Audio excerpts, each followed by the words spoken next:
हांवें सकाळीं उठून गोवन वाचलो आनी गोवनांचेर असो न्यूज आहा की in the medicine ward there is shortage of beds, people are treated on the stretcher and people are also treated on wheelchairs. This is horrible.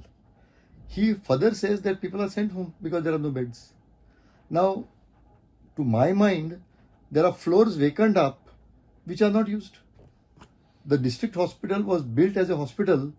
I can't understand why additional floors which are available are not used for hospital purpose, because it was built as a hospital. See, in Goa, people talk highly about Goa Medical College. That is correct. Our GMC is really doing well. The infrastructure is very good. But health department does not mean GMC.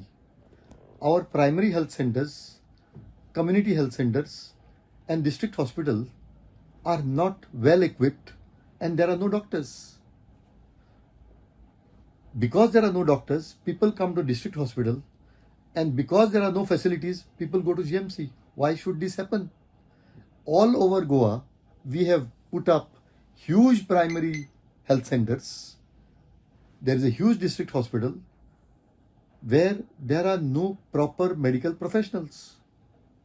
Now, I can't understand this situation where from the village where there are primary health centers, why should people come to district hospital only because there are no doctors? And in any case, one thing we must understand currently what is happening in the villages, there are no GPs.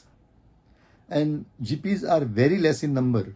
And since GPs are very less in number, the primary health centers play a very crucial role. Doctor, according to me, must be available at all primary health centers for 24 hours, not 12 hours a day. In some hospitals, in some primary health centers, doctors come almost alternate days, and they come for 8 hours a day and on alternate days. What happens to other part of the day when doctors are not there?